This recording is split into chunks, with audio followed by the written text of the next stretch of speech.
قبولیت دینے کے لیے، اسے قبول کرنے کے لیے، ایکسپٹ کرنے کے لیے ہم نے ایک فارمولا بنا رکھا ہے، ایک اصول بنا رکھا ہے کہ ہم جو کچھ قبول کریں گے صرف متقی سے قبول کریں گے۔ اور کیجئے گا، یعنی جب تک متقی نہ ہو انسان کا کوئی عمل بھی اللہ کی بارگاہ میں ایکسپٹڈ، قابل قبول نہیں ہے۔ اور کیجئے گا، اب جہاں تک میں بات کو کل لے کر کے آیا تھا، میں نے وہ تمہید آپ کی خدمت میں پیش کر دی۔ اب یہاں سے گفتگو ہماری آگے شروع ہو رہی ہے۔ تو معاملہ کیا ہے کہ ہم سے جو مطالبہ ہو رہا ہے، وہ جو ہم سے مطالبہ خداوند عالم کر رہا ہے وہ ہے کہ تم انسان، اس دنیا میں ہم نے تم کو بنا کے بھیجا ہے اور اشرف المخلوقات اور اشرفیت کا تاج تمہارے سر کے اوپر رکھا ہے، تو تمہیں اسی لیول پہ زندگی بسر کرنی ہے کہ جس لیول پہ ہم نے تمہیں خلق کیا ہے، جس لیول پہ ہم نے تمہیں پیدا کیا ہے۔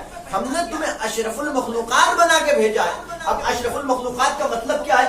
پوری کائنات اللہ کی خلق کی ہوئی ہے۔ یہ آسمان اللہ نے بنایا، یہ زمین اللہ نے خلق کی ہے، یہ نباتات، یہ جمادات، یہ حیوانات سب اللہ کی مخلوق ہے۔ جمادات بھی اللہ کی مخلوق، نباتات بھی اللہ کی مخلوق، حیوانات، یہ ساری مخلوقات اللہ کی۔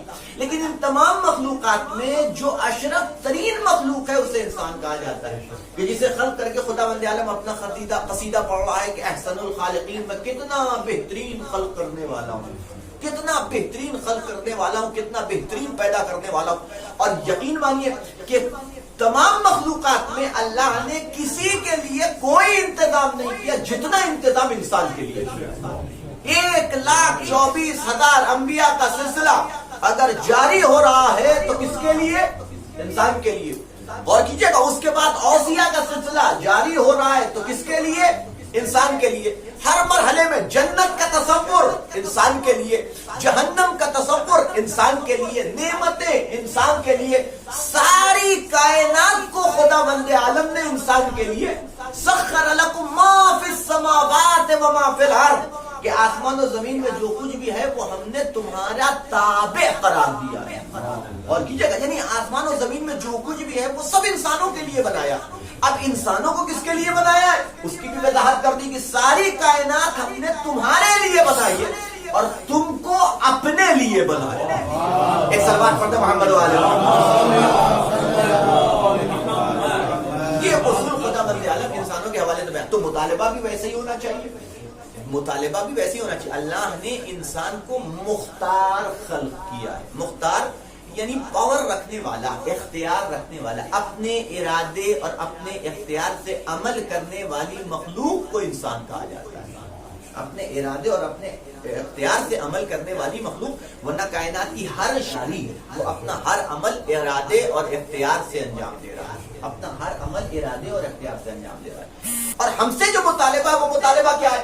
میں نے عرض کیا تھا کل کی مجلس میں کہ ہمارے پاس دو ہی آپشن اللہ نے خلق کیا، دو ہی آپشن رکھے کہ یا تو تم اس دنیا میں آنے کے بعد ضرورت مند بن جاؤ یا پھر ضرورت بن جاؤ۔ اور کیجئے گا، دو ہی آپشن ہمارے پاس ہے، یا تم ضرورت مند بنو یا پھر تم کائنات کی ضرورت بن جاؤ۔ اور جب تک انسان ضرورت مند رہتا ہے تب تک ذلیل و خوار رہتا ہے۔ کسی کی نگاہ میں اس کی ویلیو، کسی کی نگاہ میں اس کی اہمیت، کسی کی نگاہ میں اس کی وقعت نہیں ہوتی۔ اور کیجئے گا، اور جب انسان ضرورت بن جاتا ہے تو عنوان بالکل الگ ہو جاتا ہے۔ اور کیجئے گا، جب ضرورت بن جاتا ہے تو دشمن سے دشمن کیوں نہ ہو، بغض رکھنے والا کتنا ہی بڑا بغض رکھنے والا اور حسد کرنے والا کیوں نہ ہو، آخر کو مجبور ہو جاتا ہے اور آ کر کے پیشانی اسے وہی خم کرنی پڑتی ہے کہ جہاں سے اس کی ضرورتیں پوری ہونے والی، جہاں سے اس کی ضرورتیں پوری ہونے والی۔ اور یہی وجہ ہے عزیزان گرامی کہ اہل بیت نے ہمارے سامنے جو کردار رکھا ہے، ہمارے سامنے جو کردار رکھا ہے، اب دیکھیں میں اب ایک بات اور جہاں سے میں نے بات کو چھوڑا تھا، میں نے کہا نا کہ میں وہاں تک لے کر گیا کہ انسان ضرورت بنتا کیسے؟ ضرورت مند ایک طرف ضرورت مند ہے اور ایک دوسری طرف ضرورت۔ میں نے عرض کیا، میں نے یہ نہیں کہا کہ ضرورت کا پورا کرنے والا، میں نے کہا ضرورت بننا ہے ہمیں۔ ان دونوں کے درمیان میں زمین آسمان کا فرق ہے۔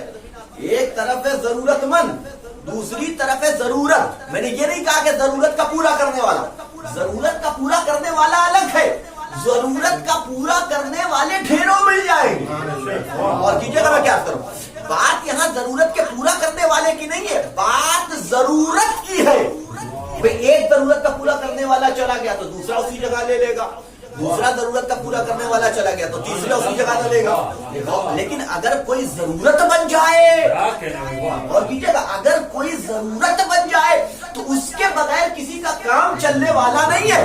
اور اہل بیت کا کمال یہ تھا کہ وہ کائنات کی کے ضرورت مند کا نام نہیں تھا، بلکہ اہل بیت کائنات کی ضرورت کا نام تھا۔ اور یعنی اہل بیت کائنات کی ضرورت کا نام ہے کہ اگر ان کا وجود نہ ہو تو کائنات چل نہیں سکتی، کائنات چل نہیں سکتی۔ یہی وجہ ہے، اب دیکھیے یہاں تک بات آ گئی کہ کائنات کی ضرورت بننا ہے۔ اب یہ کائنات کی ضرورت بنے گا کیسے؟ دو ہی آپشن تھا، میں نے عرض کیا، ایک ضرورت مند بن جانا، ایک ضرورت بن جانا۔ تو اب ایک سوال ہے نا کہ انسان ضرورت بنے گا کیسے؟ آیا مال کے ذریعے سے، دولت کے ذریعے سے، اقتدار کے ذریعے سے؟ سوال ہے کہ نہیں؟ بھئی ہم تو یہی سمجھتے ہیں یا اللہ کسی کا ہم کو محتاج نہ قرار دے۔ چلیے ٹھیک ہے، یہ آپ دعا فرما رہے ہیں، یہ محتاج نہ قرار دینے کا مطلب کیا ہوگا؟ آپ کسی سے بھی پوچھئے گا تو ایک ہی مطلب بتائے گا کہ اتنا عطا کر دے کہ مجھے کسی کی ضرورت نہ رہ جائے۔ اور کیجیے گا، یعنی ہماری جو احتیاج، جس چیز میں ہم جہاں محتاج اپنے آپ کو سمجھتے ہیں وہ ہے صرف مال کی حد تک، کہ اگر ہمارے پاس اتنا مال ہو جائے ہم کسی کے محتاج نہیں رہ جائیں گے۔ حقیقتاً میں نے 50 مرتبہ آپ کی خدمت میں عرض کیا، حالانکہ یہ فکری غلط ہے کہ مال انسان کو بے نیاز نہیں بناتا، بلکہ مال انسان کو اور محتاج بنا دیتا ہے۔ میں یہ کئی مرتبہ عرض کر چکا ہوں کہ مال جو ہے، وہ رقم جو ہے، وہ پیسہ اور بینک بیلنس انسان کو محتاج بے نیاز نہیں بناتے، بلکہ اور محتاج بنا دیتے اور ضرورت مند بنا دیتے۔ کل تک کچھ نہیں تھا، کچھ نہیں تھا تو ٹوٹا ہوا دروازہ بھی تھا تو ہمیں فکر نہیں تھی۔ اور گھر کی چار دیواری نیچی نیچی بھی تھی تو کوئی فکر نہیں تھی۔ ہم اکیلے بھی روڈ کے اوپر چلے جاتے تو کوئی خوف نہیں تھا، کوئی ڈر نہیں تھا۔ لیکن ادھر مال آیا، ادھر ہمیں دروازے کی بھی فکر ہوئی، ادھر ہمیں اپنی چار دیواری کی بھی فکر ہوئی، ادھر ہمیں اپنی حفاظت کی بھی فکر ہوئی، ادھر ہمیں مال کی۔ کل تک سکون سے سو جاتے تھے کیونکہ کچھ نہیں تھا۔ اور آج سب کچھ ہونے کے باوجود سونے کے لیے ہمیں نیند کی گولی لینی پڑ رہی ہے۔ ایک سلوات پڑھتے محمد والے۔ تو یہ جو مال ہے وہ انسان کو کائنات کی ضرورت نہیں بناتا کہ اگر ہمارے پاس اتنا مال ہو جائے تو ہم کائنات کی ضرورت بن جائیں گے، نہیں۔ جو شے انسان کو دوسروں کی ضرورت بنا دیتا ہے وہ ہے علم۔ تنہا ایک شے ہے کہ جو کائنات کو، انسان کو کائنات کی ضرورت بناتا ہے، وہ کیا شے ہے؟ وہ ہے علم۔ اس کے علاوہ دوسرا کوئی آپشن ہی نہیں ہے، دوسرا کوئی آپشن ہی نہیں ہے۔ یعنی ہمارے پاس دو ہی، میں نے کہا نا کہ دو ہی ہے۔ آپ مال کما کے بھی محتاج رہیں گے، آپ دولت مند بن کے بھی محتاج رہیں گے، آپ جسے کہہ لیجئے کہ خزانہ اکٹھا کر کے بھی ضرورت مند رہیں گے، لیکن اگر علم آ گیا تو یہ علم آپ کو بے نیاز کر دے گا۔ اور کیجیے گا میں کیا کروں، دیکھیے دو عنوان ہوتا ہے، جاہل کو دے کر کے انسان احسان جتاتا ہے۔ مال جاہل کو عطا کر کے اگر کوئی سوال کر رہا ہے، کسی نے کہا یہ ضرورت ہے، یہ ایسا ویسا ہے، آپ اسے پیسہ دے کر کے اس پہ احسان جتاتا ہے کہ ہم نے تمہاری مشکلات کو حل کر دیا، تمہاری پریشانی کو حل کیا اور ہمیشہ دبے رہنا۔ لیکن یہاں معاملہ الٹا ہے، عالم کو پیسہ دے کر کے بھی سامنے والا احسان مند رہتا ہے، یہ گمان ہوتا ہے، وہ احسان مند رہتا ہے۔ اور اہل بیت نے یہی درد دیا ہے، یہی درد دیا ہے کہ اہل بیت کائنات کی ضرورت کا نام تھا، لہذا یہ کبھی کسی کے دروازے پہ نظر نہیں آئے، لیکن کائنات ان کے دروازے پہ نظر آ رہے ہیں، کائنات ان کے دروازے پہ نظر آ رہی ہے۔ اہل بیت ان شخصیتوں کا نام ہے کہ جنہوں نے کائنات کو صرف اور صرف جواب دینا نہیں سکھایا بلکہ سوال کرنا بھی سکھایا۔ اور کی جگہ دیکھیں، ایک عنوان ہوتا ہے، لوگ یہ سمجھتے ہیں کہ جواب دینا مشکل کام، لیکن اگر آپ ذرا سا اس کا مطالعہ کیجیے گا تو آپ کو پتا چلے گا، جو ریسرچ اسکالرز ہیں اور جو پڑھے لکھے لوگ ہیں جنہوں نے سوال و جواب کے حوالے سے آرٹیکل لکھے، تو کسی نے بڑی اچھی بات لکھی، کہنے لگا کہ جواب دینے سے زیادہ مشکل ہے صحیح سوال کرنا۔ اور کیجیے گا میں کیا، یعنی صحیح سوال کرنا زیادہ مشکل ہے بنسبت جواب دینے کے، لیکن جب سوال ایسا ہونا چاہیے کہ جس سے سامنے والا صحیح سے سمجھ کر کے آپ کا تشفی بخش جواب آپ کو عطا کر سکے. اور کیجئے گا تو سوال کا پرفیکٹ ہونا ضروری ہے. لہذا عموماً ایسا ہوتا ہے کہ جو سوال کرنے والے ہوتے ہیں وہ کبھی بھی سوال پرفیکٹ نہیں کرتے, لہذا ہمیشہ جواب تشنا رہ جاتا. اور کیجئے گا میں کیا بولوں, اور ابھی اس میں if but کی گنجائش باقی رہ جاتی ہے کہ یہ ایسے کیسے, وہ ایسے کیسے, کیونکہ سوال مکمل طریقے سے نہیں ہوا. اور اہل بیت کا کمال یہ ہے کہ اہل بیت نے صرف اور صرف کائنات کو سوال کرنا نہیں سکھایا, جواب دینا نہیں سکھایا, بلکہ کائنات کو سوال کرنے کا سلیقہ بھی سکھایا ہے کہ تمہیں اگر سوال کرنا ہے تو کیسے سوال کرنا. اور واقعہ آپ کے ذہن میں تو ایک دم بالکل سامنے کی باتیں کرتا ہوں, کوئی ڈیپ بہت زیادہ گہری باتیں کرتا نہیں, سامنے کا 50 مرتبہ سنا کا واقعہ. میں نے عرض کیا, جملہ یاد رکھیے گا کہ اہل بیت نے صرف کائنات کو جواب دینا نہیں سکھایا بلکہ صحیح سوال کرنا بھی سکھایا ہے. اور یہ تاریخ گواہ ہے کہ ایک بہت بڑا مفتی دربار میں کھڑا ہو کے امام سے سوال کر رہا ہے, فرزند رسول بتائیے کہ اگر میں نے حالت احرام میں شکار کر لیا تو اس کا کفارہ کیا ہے. بظاہر سوال تو مکمل ہے نا, بظاہر تو سوال میں کوئی کمی نہیں ہے کہ حالت احرام میں حج کرنے کے لیے گیا, میں نے احرام باندھا, احرام باندھنے کے بعد, احرام کا مطلب یہ ہوتا ہے کہ بہت سی چیزیں کہ جو ہمارے اوپر حلال تھی احرام باندھنے کے بعد ہمارے اوپر حرام ہو گئی. بھئی شکار کرنا حلال ہے, لیکن جب ہم نے احرام باندھ لیا تو یہی شکار کہ جو ابھی تک حلال تھا وہ اب حرام ہو گیا. اب اگر کسی نے حالت احرام میں شکار کر لیا, اور کیجئے گا تو اب اس کا کفارہ دینا پڑے گا انسان کو. چونٹی مار دی, خون نکل آیا, کھجا دیا اتنی تیز کہ خون نکل آیا, یہ سب حالت احرام میں جائز نہیں ہے. جواب اس کے لیے آپ کو کفارہ ادا کرنا پڑے گا. تو اگر سوال کرنے والا بظاہر سوال مکمل ہے کہ حالت احرام میں نے شکار کر لیا, اس کا کفارہ کیا ہوگا. اور کیجئے گا, حالت احرام میں نے شکار کر لیا, اس کا کفارہ کیا ہوگا. بظاہر سوال مکمل ہے لیکن امام فرماتے تیرا سوال ہی ناقص ہے. لیکن مجھے کیسے ناقص ہے, سوال تو مکمل ہے. ہرگز نہیں کہ تو نے یہ تو پوچھ لیا کہ میں نے حالت احرام میں اگر شکار کر لیا تو اس کا کفارہ کیا ہوگا. یہ تو بتایا نہیں کہ وہ جو شکار کرنے والا ہے وہ آزاد تھا کہ غلام تھا. وہ آزاد تھا کہ غلام تھا. شکار کیا تو کاہے کا کیا, جان بوجھ کے کیا کہ یا غلطی سے شکار ہو گیا, کس حالت میں کیا, پرندے کا کیا, جانور کا کیا, کاہے کا کیا. اب آپ غور کیا, اتنی شقیں کھول کر کے امام نے ایک سوال کی رکھ دی, اتنی شقیں, اور یہ شقیں کھول کر کے امام نے بتایا جواب بعد میں لینا, پہلے اہل بیت سے سوال کرنے کا سلیقہ تو سیکھ لو. ایک سلوات پڑھتے محمد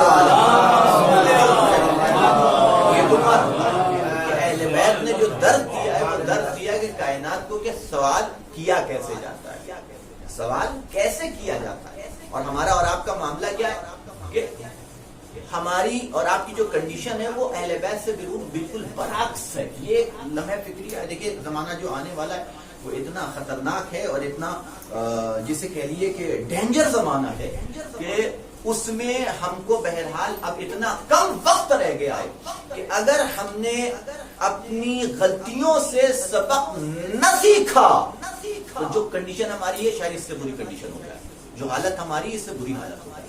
اور آپشن میں نے عرض کیا تنہا ایک ہی آپشن ہے ہمارے پاس, وہ ہے علم, اور دوسرا کوئی آپشن نہیں جو ہم کو بے نیاز کرتا ہے اور دوسروں کو ہمارا محتاج بنانا.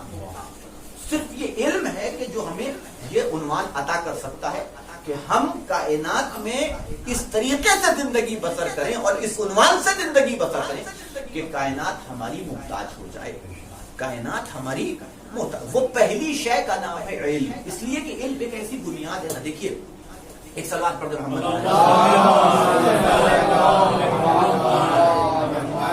ایک اس سے بہتر انداز.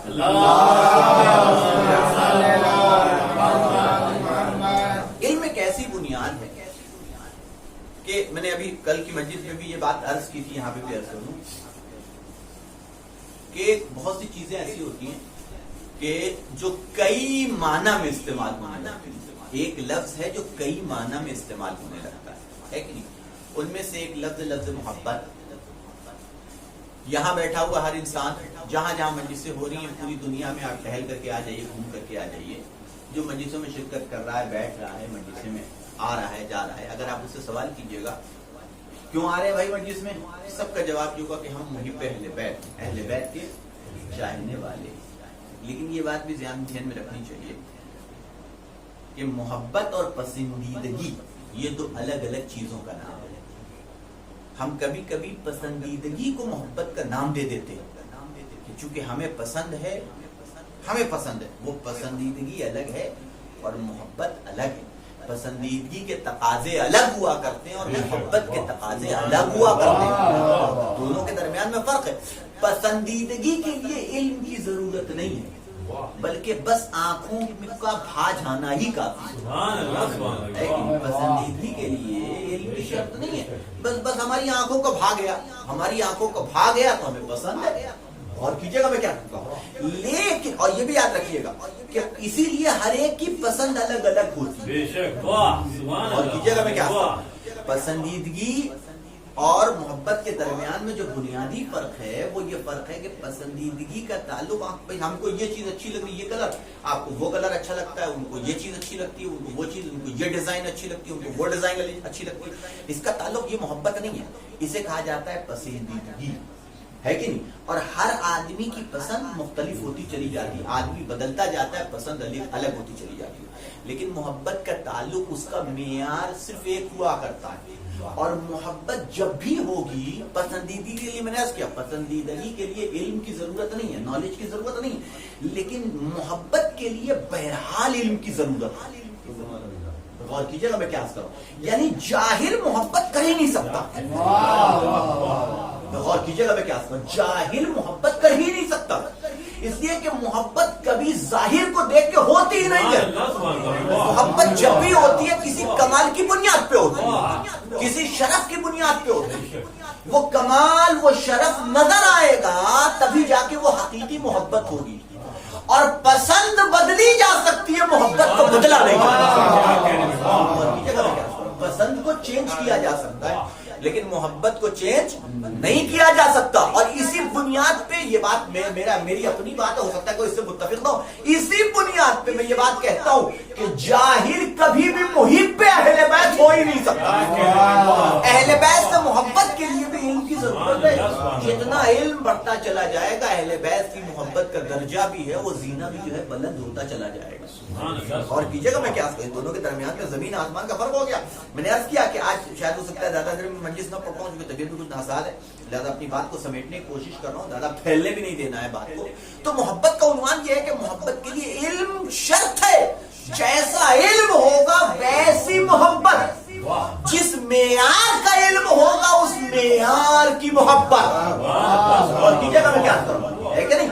جس معیار کا، اور جتنا اہل بیت کو یہ جو مطالبہ ہو رہا ہے نا کہ علم کا، کہ میں نے عرض کیا کل کہ تنہا ایک مذہب اسلام ایسا ہے اور کہ جہاں علم کے حصول کو واجب قرار دیا گیا، لازم ہے علم کا حاصل کرنا، کہ طلب العلم فریضۃ لکل مسلم و مسلمہ، علم کا حاصل کرنا واجب ہے، فریضہ ہر مسلمان و مرد و عورت کو، یعنی ہر مسلمان مرد و عورت کے اوپر علم کا حاصل کرنا فرض ہے۔ کوئی ایسا انسان ایسا نہیں ہے جس کے اوپر اللہ نے، چاہے مسلمان مرد ہو چاہے مسلمان عورت ہو، کیوں؟ اس لیے کہ اس کا ایک مقصد ہے، مقصد یہ دنیا نہیں ہے، مقصد ہے اللہ کی ذات تک پہنچنا، وہ کن ہے حقیقت، وہ واجب الوجود، اور اس واجب الوجود اور کن حقیقت تک اپنی ظرفیت کے اعتبار سے پہنچنے کے لیے جو راستہ بتایا گیا ہے وہ محمد و آل محمد کا، وہ صراط مستقیم، وہ سیدھا راستہ کہ جو ہمیں اللہ تک لے کر کے جاتا اور ہمیں ادھر ادھر بھٹکنے نہیں دیتا، اس راستے کا نام ہے محمد و آل محمد۔ اور اس راستے تک جانے کے لیے ہمیں پہلے راستے کو پہچاننا پڑے گا، پہلے وہ راستہ تو پہچانا جائے، اس کا تعارف تو ہو۔ اور کیجیے گا تو وہ محبت اہل بیت سے اس وقت حقیقی معنی میں ہوگی کہ جب انسان کے پاس اتنا علم، اتنی نالج انسان کے پاس پائی جائے، اور جب جیسے جیسے علم بڑھتا چلا جائے گا ویسے ویسے اہل بیت کی محبت میں اضافہ ہوتا چلا جائے گا. یہی وجہ ہے نا کہ دعویٰ کرنے والے تو سبھی کائنات کا کون انسان ایسا اب اس وقت 6 کروڑ شیعہ صرف ہندوستان میں رہتے ہیں, خالی 6 کروڑ محب اہل بیت نہیں ہیں, بلکہ دعوی محبت کرنے والے نہیں ہیں, بلکہ مسلمانوں کی ایک بڑی تعداد ہے وہ بھی دعوی محبت اہل بیت کر رہی ہے. اتنے چاہنے والے جس کے ہوں آپ سوچئے, اور وہ پردے میں ہوں. اور کیجیے گا یہ جس کے اتنے چاہنے والے ہیں, جس کے اتنے مددگار ہیں, اور وہ پردے میں بیٹھا ہو انتظار کر رہا ہو صرف 313 کا. ایک لمحہ فکریہ ہے کہ نہیں ہے؟ اچھا کوئی ہمارے اور آپ جیسا آدمی نہیں ہے کہ بے اعتبارہ اسے کسی پہ اعتبار ہی نہ آئے. اور کیجیے گا کوئی ایسا تو ہے نہیں, وہ تو وہ ہے کہ جو دلوں کے حال سے واقف ہے, اس سے خبر ہے کہ تمہارے دل میں کیا ہے, تمہاری زبان پہ کیا ہے. ہم اپنی بات ہی کرتے ہیں, ہم کسی دوسرے کے اوپر کبھی اعتراض نہیں کرتے, میں اپنی بات کروں. ہم اس لیول تک ہم نے اپنے آپ کو پہنچایا ہی نہیں کہ جس لیول پہ ہمیں اہل بیت دیکھنا چاہے. ہمارا عمل کمزور ہے, ہماری عبادتوں میں وہ رنگ نہیں, ہمارے جذبے میں, ہماری روح میں وہ کیفیت نہیں کہ جس کیفیت کا مطالبہ اہل بیت کر رہے ہیں. آپ سوچنے والی بات ہے کہ نہیں؟ تو جیسے جیسے علم بڑھتا چلا جائے اور جب علم اس منزل پہ آ جائے کہ انسان حق الیقین کی منزل میں پہنچ جائے, تو اب اس کے بعد چون و چرا کی گنجائش نہیں رہ جاتی. بس صرف اور صرف حکم ہوتا ہے اور اس حکم کو فالو کیا جاتا ہے.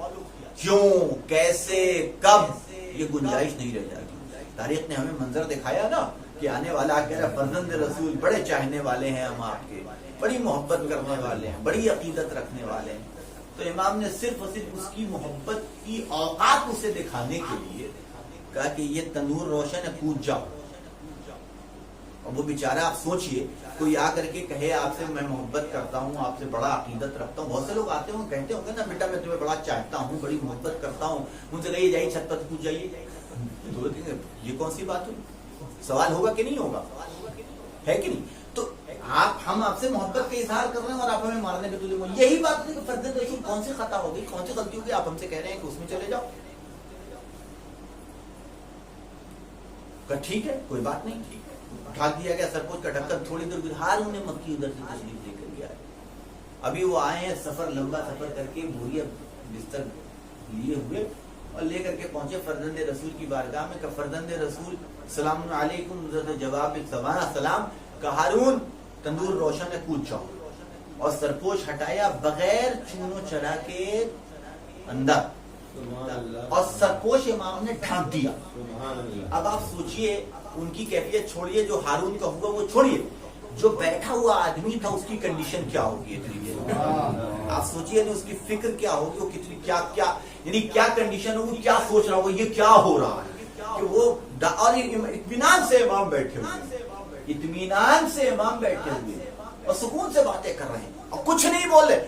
وہ مشکل, اتنا مشکل اور پریشانی میں کہ آخر میں خود کہنے لگا فرزند رسول ہارون کی خبر تو لے لیجئے, ان کی کنڈیشن کیا ہے. اب آپ دیکھیں فرق, یعنی آپ دیکھیں یہ علم کا ہی فرق ہے.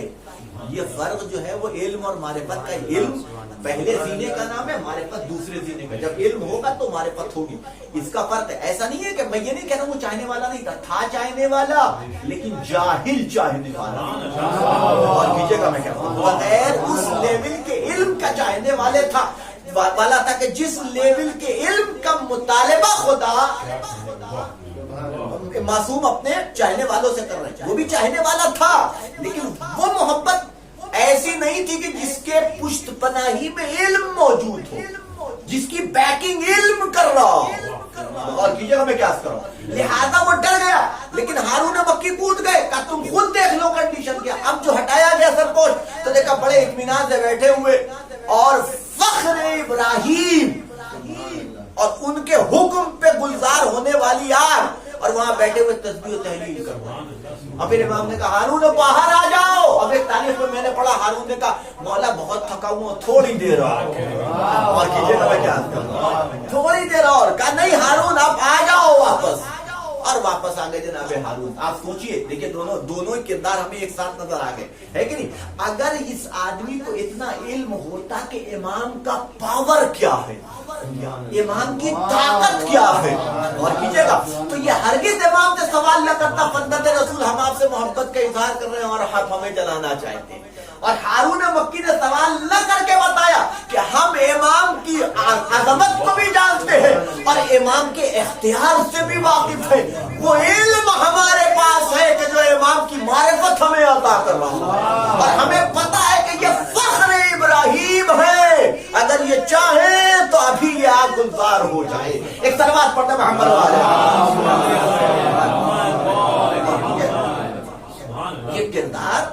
یہ کردار اور یہ عنوان جس کا مطالبہ ہم سے ہو رہا ہے کہ اس کا تعلق صرف اور صرف علم سے ہے, کہ جب تک علم نہ ہو جائے گا.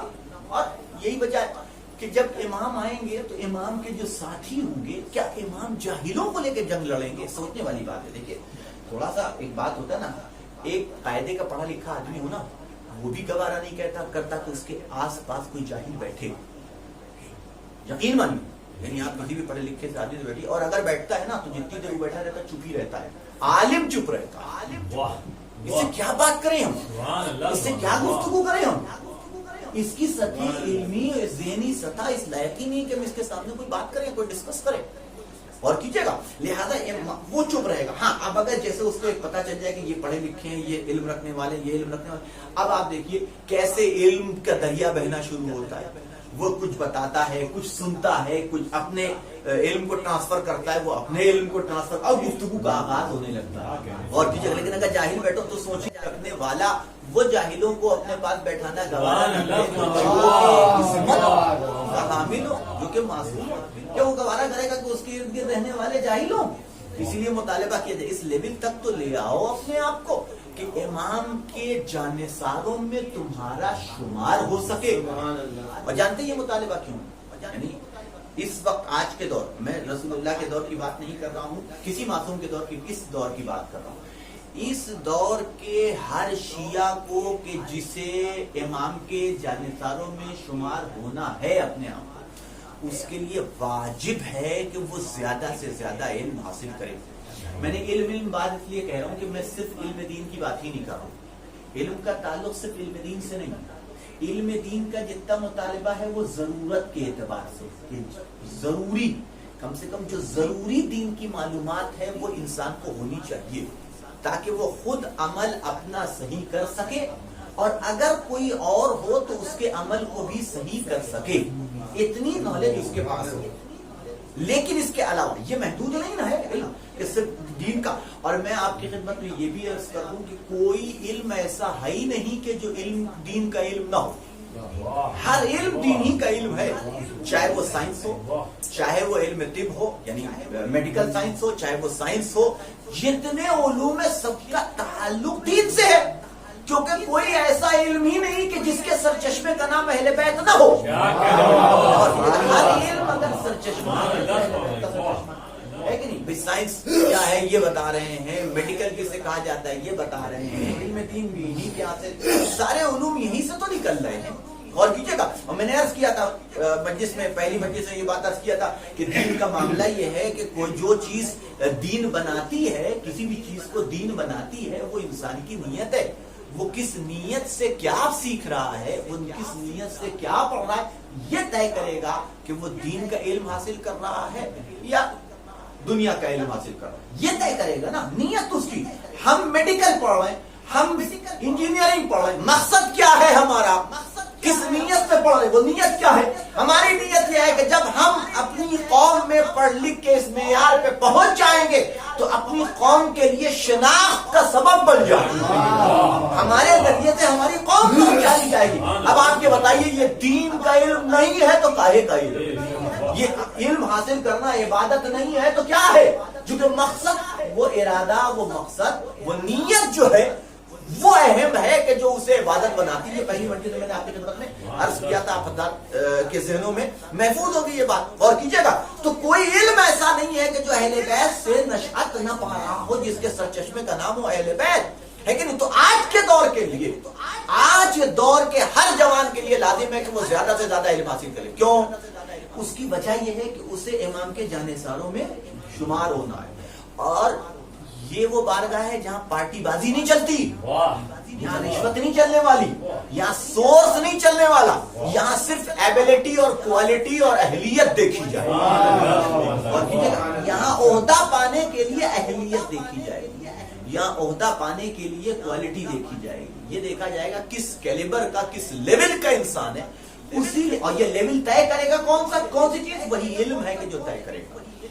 وہ علم ہے کہ جو طے کرے گا کہ اس کا لیول کیا ہے، اسے کون سی پوسٹ، کون سا عہدہ ملنا چاہیے. ہم لوگ اگر آخری آدمی بھی شمار ہو جائے نا لشکر کے، آخری والے آدمی ایک دم سب سے پیچھے والے، تو بھی بہت بڑا کمال ہے کہ آخری ایک دم پیچھے والی صف میں آخر میں کھڑے ہوں، جہاں چپل جوتا اتارتے نہیں ہیں، اگر وہاں پہ بھی اگر ہم لوگوں کو جگہ مل جائے تو بہت ہے. اور کی جگہ تو آج کے زمانے کے ہر انسان پہ لازم علم حاصل کرنا. کیوں؟ لیکن جب امام آئیں گے تو امام کو عالموں کی ضرورت ہے، جاہلوں کی ضرورت نہیں ہے. امام کو عالموں کیوں؟ دیکھیے علم ہی ہے. جاہل جب تلوار اٹھاتا ہے، جب لڑنے کے لیے میدان میں آتا ہے تو اس کی لڑائی کا عنوان اور ہوتا ہے، اور جب عالم میدان میں آتا ہے تو اس کی لڑائی کا عنوان اور ہوتا ہے.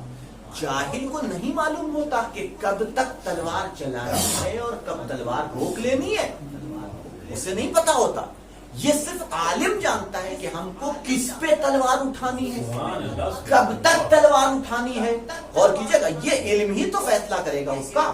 اور جب تک یہ علم نہ ہو تو پتہ نہیں چلے گا اسے کہ کب وہ عدل کرتے کرتے ظلم کے دائرے میں آ گئے. اور کیجیے گا یہ تو اس کا علم طے کرے گا نا. اب آپ تصور کیجئے مالک اشتر لڑ رہے ہیں، لڑتے لڑتے خیمے کے پاس پہنچ گئے، سامنے معاویہ کھڑا ہوا، بس ایک تلوار کا فاصلہ ہے، صرف ایک تلوار کا فاصلہ، ایک تلوار کا، بس تلوار اٹھنی ہے سر قلم، اور یہیں پہ شام کا قصہ ختم. امام کا دشمن، اور وہاں سے امام کا ایلچی آتا ہے کہ مالک مولا بلا رہے ہیں، مالک مولا بلا رہے ہیں. اب آپ غور کیجئے کہ ہم اور آپ ہوتے تو سوچتے کہ سنبے نہیں کرتے، سنتے نہیں کہ پہلے اسے قتل کر دیا جائے، بعد میں مولا جو ہمیں سزا دیں گے دے دیں گے. سب سے بڑا فتنہ یہی ہے. کرتے کہ نہیں کرتے؟ لیکن اٹھی ہوئی تلوار رک گئی. یہ تلوار روکا کس شے نے؟ اٹھی ہوئی مالک اشتر کی تلوار روکی کس چیز شے نے روکا؟ وہ علم میں مالک ہے، وہ جن کی پرورش علی ابن ابی طالب نے کی. بس میں نے بات کو ختم کر دیا. گفتگو میرے اختتام کے مرحلے سے قریب ہو گئی کہ ایسے افراد امام کو چاہیے ہوں گے، ایسے جانثار امام کو چاہیے ہوں گے کہ جو خود اجتہاد کی منزلوں پہ فائز ہوں، کہ جنہیں خبر ہو کہ کہاں تک امام کی مرضی کیا ہے، اور جو امام کی مرضی اور رضا ہوگی وہی مشیت پروردگار ہے. اس لیے کہ امام مشیت پروردگار سے ہٹ کے کوئی عمل انجام نہیں دے سکتا. ہم نے عصمت شرط رکھی ہے معصوم کے لیے کہ خدا کی طرف سے ہر امام کو معصوم ہونا شرط ہے. اور عصمت کا مطلب ہی ہے کہ وما تشاؤون الا ان یشاء اللہ، جو وہی چاہتے ہیں کہ جو خدا چاہتا ہے. تو حقیقتاً ان کے حکم پہ عمل کرنا خدا کے حکم پہ عمل کرنا. وما تشاؤون الا ان یشاء اللہ کا مطلب یہ ہوتا ہے. اور کیجئے گا ایسے افراد، اور ایسے افراد جب ہوں نا تو اگر دور بھی ہوتے ہیں تو بلائے جاتے ہیں، اگر دور بھی ہوتے ہیں تو بلائے جاتے ہیں. آپ سوچئے ہمارے سامنے تاریخ کا منظر ہے کہ جب یہ قافلہ مدینے سے روانہ ہوا تھا تو تاریخ میں لکھا کہ ڈھیروں افراد امام کے ساتھ تھے، کم لوگ نہیں تھے. ہمیں اگر جان کو خطرہ ہو اور ہمیں اپنا وطن چھوڑنا پڑے، اور ہمیں یہ بھی ڈر ہو کہ راستے میں ہو سکتا ہے ہم پہ حملہ ہو جائے، ہمیں قتل کر دیا جائے، اور لوگ میری مدد کے لیے ساتھ آ رہے ہوں، تو ہم لے کے جائیں گے کہ نہیں جائیں گے؟ زیادہ سے زیادہ لوگ ہوں تو اتنا زیادہ ہماری حفاظت ہوگی، سب کو لے کے جائیں گے. مدینے سے جب امام نکلے تھے تو امام کے ساتھ ایک جمع غفیر تھا، لیکن امام راستے میں سب کو واپس کر، کیوں آ رہے ہو میرے ساتھ، کیا ضرورت ہے، تمہیں پتا ہے ہم کاہے کے لیے جا رہے ہیں؟ یہ سمجھ لو کہ جو بھی میرے ساتھ آئے گا اسے قتل کر دیا جائے گا، اسے تحقیق کر دیا جائے گا، اسے قتل کر دیا جائے گا. میں مال غنیمت کے لیے نہیں جا رہا ہوں، میں تخت و تاج کے لیے نہیں جا رہا ہوں، میں حکومت کے لیے نہیں. ایک ایک کو امام واپس کرتے ہیں. یہ جو آ رہے ہیں ان کو واپس کر دیا جا رہا ہے کہ نہیں واپس چلے جاؤ. اب غور کیجئے گا. اور جب یہ قافلہ روانہ ہوا ہے اور کوفے مکے پہنچائے تو مکے سے بھی کچھ لوگ افراد ساتھ ہوئے، انہیں بھی امام نے واپس کر دیا. تو ایک طرف امام جو ساتھ آ رہے تھے ان کو واپس کر رہے تھے، تو دوسری طرف جب کربلا پہنچ گئے ہیں تو کچھ ایسے بھی تھے کہ جنہیں خط لکھ کر کے بلایا جا۔ جب بہن نے کہا کہ بھیا دیکھو یزید کے لشکر پہ لشکر آ رہے ہیں، کیا تمہارا کوئی ایسا نہیں ہے، کیا تمہارا کوئی ایسا جانثار نہیں ہے، کیا تمہارا کوئی ایسا چاہنے والا نہیں ہے کہ تم اسے اپنی مدد کے لیے بلاؤ اور وہ تمہاری مدد پہ آ کے لبیک کہے؟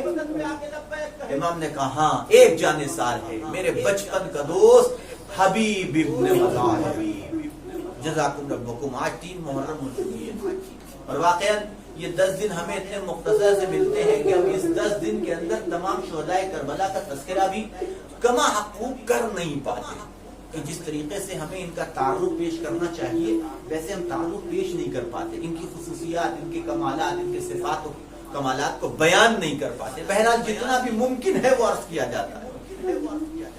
کہاں ایک میرا جانثار جسے جو میرے بچپن کا دوست ہے، جسے حبیب ابن مظاہر کہتے ہیں، کہ جس کی خصوصیت یہ تھی کہ بچپنے میں جب حسین آگے آگے چلتے تھے تو وہ پیچھے پیچھے چلتا تھا اور امام کے قدموں کی خاک کو اٹھا کر کے اپنے سر پہ ڈالتا جاتا تھا، جس کی محبت کا یہ عالم تھا۔ بچپنے میں جسے امام کی اتنی معرفت ہو، جوانی میں اس کی معرفت کا کیا عالم، اور اس کے عرفان کا کیا عالم ہوگا جب وہ جوان۔ جزاکم ربکم خیر الجزا۔ خداوند عالم آپ کو کسی غم میں نہ رلائے سوائے غم اہل بیت۔ امام نے خط لکھا، بھیجا گیا، قاصد کو لے کر کے روانہ ہوا۔ جب پہنچا ہے تو بیان کرتے ہیں کہ اس وقت کھانا کھانے کے لیے بیٹھے تھے حبیب ابن مظاہر، گھر سے باہر سے واپس آئے تھے، دسترخوان لگا ہوا تھا، کھانا کھانے کے لیے حبیب ابن مظاہر بیٹھے تھے، اور ابھی پہلا لقمہ توڑ کر کے اپنے دہن میں ڈالنا چاہتے تھے کہ دروازے پہ دق الباب، کسی نے دستک دی۔ زوجہ دروازے کے پاس آئی اور آ کر کے سوال کرتی ہے، کون؟ کا انا قاصد الحسین، کہ میں حسین کا قاصد ہوں، میں حسین کا قاصد ہوں۔ جیسے ہی بیوی نے سنا، کہا حبیب مبارک ہو، تیرے امام کا خط آیا ہے۔ لقمے کو چھوڑ کے ننگے پیر دوڑتے ہوئے دروازے پہ آئے، قاصد کے ہاتھوں سے خط کو لیا، آنکھوں سے لگایا، بوسہ دیا، اور بوسہ دینے کے بعد ایک مرتبہ خط کو پڑھنا شروع کیا۔ جیسے جیسے خط کو پڑھتے چلے جاتے ویسے ویسے آنکھوں سے آنسو گرتا چلا جاتا۔ بیوی زوجہ نے سوال کیا کہ حبیب کیا بات ہے، آخر گریہ کرنے کا سبب کیا ہے؟ کہا میرا مولا اس وقت نرغہ آدم میں گھرا ہوا ہے، مجھے مدد کے لیے پکار رہا ہے۔ اب عزیزان گرامی دیکھیے کیسا کردار ہمارے سامنے آتا ہے، کیسا کردار ہمارے سامنے آتا ہے۔ حبیب کیا ارادہ ہے؟ مولا نے تمہیں مدد کے لیے پکارا ہے، جاؤ گے کہ نہیں جاؤ گے؟ کا سوچتا تو ہوں چلا جاؤں، لیکن پھر خیال آتا ہے کہ میں اگر چلا گیا تو تیرا کیا ہوگا؟ میں نے تاریخ میں تو نہیں پڑھا، البتہ علماء کی زبان سے سنا ہے کہ اس کی زوجہ کی پیشانی پہ بل پڑ گئے، حبیب کی زوجہ کی پیشانی پہ بل پڑ گئے، چادر اپنی اتاری، حوالے کی حبیب کی کہ حبیب اس چادر کو لو اور اپنی تلوار میرے حوالے کرو، اگر تم مدد کے لیے نہیں جاؤ گے تو میں مدد کے لیے جاؤں۔ مولا تمہارا پکار رہا ہے، تمہیں مدد کے لیے آواز دے رہا ہے اور تمہیں ہماری فکر ہے۔ جزاکم ربکم۔ حوالے کیا گھوڑے کو غلام کے، کا فلاں مقام پہ، کوفے کے حالات پرآشوب ہیں، کا فلاں مقام پہ جا کے میرا انتظار کر، میں پہنچتا ہوں۔ غلام اس مقام پہ جا کے کھڑا ہو گیا۔ اب جو حبیب کو آنے میں تھوڑی سی دیر ہوئی اور اب جب اس مقام پہ پہنچے تو کیا دیکھا کہ وہ غلام گھوڑے کی گردن میں باہیں ڈالے ہوئے گھوڑے سے گفتگو کرتے ہوئے کہہ رہا تھا کہ اے میرے مولا کے گھوڑے نہ گھبرا، اگر میرے مولا نہ آیا تو میں تجھ پر سوار ہو کر کے حسین کی مدد کے لیے جاؤں۔ آنکھوں سے آنسو جاری ہو گئے حبیب کے، اللہ جانتا ہے میرے مولا پہ کون سی مصیبت آ گئی۔ ہر ایک مدد کے لیے آمادہ ہو رہا، غلام بھی مدد کرنے کے لیے تیار، گھوڑے پہ سوار کیے روانہ ہوئے کربلا کی جانب۔ یہاں امام خیمے میں بیٹھے ہوئے ہیں، خیمے میں بیٹھے ہوئے، اصحاب بیٹھے ہوئے، بیٹھے بیٹھے امام نے ایک مرتبہ سر کو اٹھایا اور مخاطب ہو کے عباس و علی اکبر کی طرف کہتے ہیں، عباس و علی اکبر اٹھو، دیکھو دیکھو میرا مہمان ہے کہ جو آ رہا، جاؤ اسے احترام و استقبال کے ساتھ لے کر کے آؤ۔ عباس و علی اکبر اٹھے اور ایک مرتبہ کوفے کے راستے پہ کھڑے ہو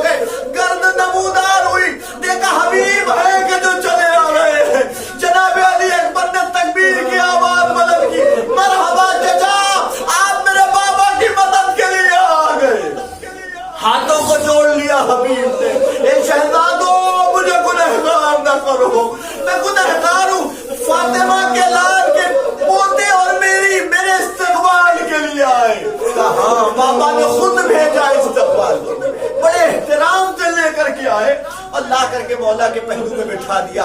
امام نے سینے سے لگایا, پیشانی کا بوسہ دیا. اے حبیب تمہارا بہت بہت شکریہ کہ تم نے حسین مظلوم کی اس دعوت کو قبول کیا, اس کی مدد کے لیے آئے. بس عزیزوں میں نے گفتگو تمام کر دی.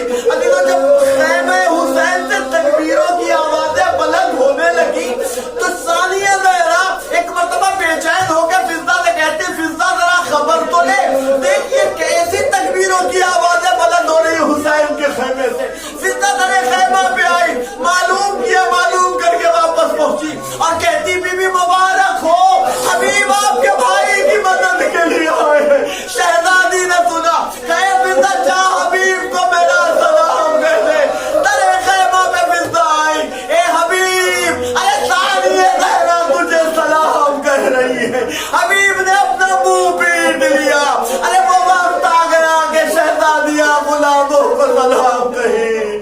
اے حبیب, ارے آخر کے ہنگام کے بعد آ کے دیکھنا, یہی زینب ہوگی, سر سے چادر چھینی جائے گی, بے مقنا چادر دیار بدیار پھرایا جائے گا. انا للہ و انا الیہ راجعون. فسيعلم الذين ظلموا أي منقلب ينقلبون. اللهم بحق محمد وبحق علي وأنت الأعلى, وبحق فاطمة وأنت فاطر السماوات, وبحق الحسن وأنت المحسن, وبحق الحسين وأنت قديم الإحسان, وبحق أئمة التسعة الطاهرين من ذرية حسين عليه السلام.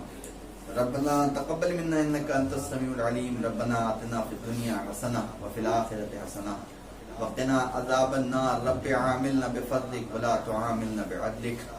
اللهم لن قتلت الحسين أو لأولاده وأصحابه.